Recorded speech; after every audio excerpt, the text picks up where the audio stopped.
আমি নিজে হাতে তোমার দাদার বিয়েটা কেন দিলাম তুই জানতে চাইছো কমল?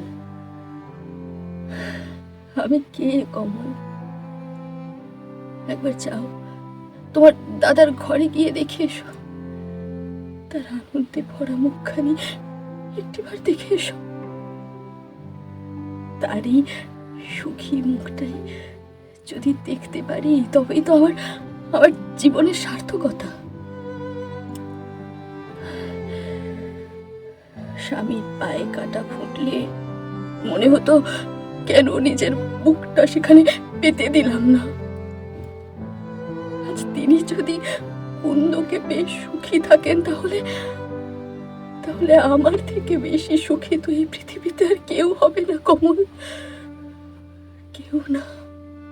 শুনুন বঙ্কিমচন্দ্র চট্টোপাধ্যায়ের উপন্যাস বিষবৃক্ষ, শুধুমাত্র নটার গল্প ইউটিউব চ্যানেলে।